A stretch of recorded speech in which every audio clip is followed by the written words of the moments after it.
अदनान, जैसे इन्होंने कहा, आपकी एज 4 साल पहले तो ऑब्वियसली आप मैच्योर होंगे, तो फिर भी इतना ज़्यादा अपने दिल पे एक चीज़ को ले लेना, क्योंकि अदनान से जब मैं बात कर रही थी, अदनान की मुझे एक बात अच्छी लगी कि मुझे सिर्फ अपने वालिद साहब के बारे में बात करनी है, कि उनकी पर्सनालिटी, तो जैसे आपने कहा कि उनके लोग ऐसे कोई खातून आई, क्या पर्सनालिटी थी? अदरवाइज अब्बू की पर्सनालिटी थी वो बहुत ब्रॉड माइंडेड थे, और वो उन्होंने हमेशा से यही सिखाया कि आपने अपनी सराउंडिंग को हिफाजत देना है, उसको सिर्फ हिफाजत करना इन अ गुड वे। सो उनकी पर्सनालिटी बहुत केयरिंग थी। आई गेस हर किसी की होती है। जब आप बाप बनते हैं या माँ बनते हैं तो फिर आपके अंदर अल्लाह ताला वो बात डाल देते हैं कि आपने अपनी और अपनी सराउंडिंग की हिफाजत करनी है। बिल्कुल। ये तो मैं और आप का जहन होता है ना कि हम किसी को बोलते हैं कि ये चालाक है या ये नेचर वाइज सही नहीं है, बट अपने अपने एंड से हर कोई अच्छा कर रहा होता है, पॉजिटिव होता है, हर कोई पॉजिटिव। बट यू सी, मेरी लाइफ में मेरे फादर ने कभी मुझे ये नहीं सिखाया कि वो नेगेटिव है और ये पॉजिटिव है। कितनी अच्छी बात है। कभी नहीं। वो कहते थे कि जब मैं इंडस्ट्री में आया तो जैसे लोग, और क्या एज थी आपके, आई एम सॉरी, जब आपने स्टार्ट कर दिया था अपना ये makeup? I was in 6th class, मैंने मॉडलिंग की। अच्छा। या 6 के बाद 7 वो एक एड रिलीज होने के बाद अब्बा ने बोला नहीं करना, अब पढ़ेंगे।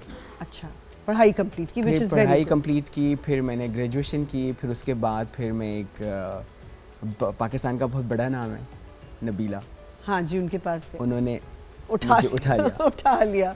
फिर मैं, आप ये देखें नबीला जी ने कितने लोगों को बनाया है। एनीवेज, तो पापा ने कभी भी कोई इस ग्रेजुएशन पे, पढ़ाई पे जो सारे पेरेंट्स करते हैं, हाँ। उसके बाद जब इस फील्ड में आ गए। बट अम्मी जो हैं वो बहुत रिलीजियस हैं, बट ओपन माइंड। अच्छा। कि उनको पता है कि आप नमाज पढ़ें, हाँ, और अपनी सराउंडिंग का ख्याल रखें, बाकी मुझे इंडस्ट्री से कुछ लेना देना नहीं है। हाँ, अब्बू उनको शुरू में होता था कि नहीं ये नहीं करना है, हाँ। क्योंकि उस वक्त पाकिस्तान में makeup artist, male makeup artist कम होते, बहुत कम होते थे। बिल्कुल। सो जब भी लोग इमेजिन ही नहीं करते थे कि एक लड़का जब मेकअप भी मैं आर्टिस्ट। जाता था बाहर तो आप जैसे सारे दोस्त मिलते थे, रिस्पेक्ट करते थे, तो अब अम्मा अब्बा बोलते थे नहीं ये बिल्कुल अच्छी फील्ड में है क्योंकि रिस्पेक्ट मिल रही है, और सब बहुत प्यार से, बहुत छोटा था मैं उस टाइम पे भी, तो बहुत प्यार से मिलते थे सारे लोग। सो अब्बा मुझे यही बोलते थे कि जहाँ से हाथी गुजरता है वहाँ से धूल उड़ती है।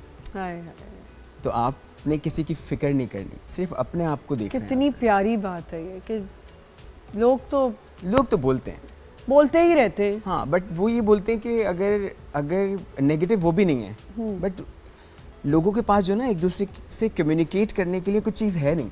हाँ, तो मैं यही तो बोलेंगे।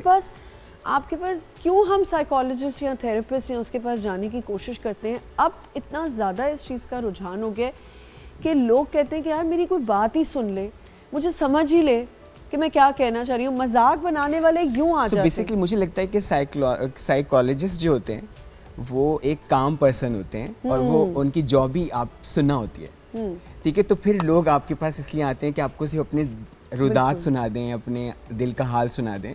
सो इनडायरेक्टली अगर मुझे लगता है कि अगर हम फैमिली में भी एक दूसरे के साथ उतना कनेक्शन कर लें, बिल्ड कर लें, तो हमें ज़रूरत ना पड़े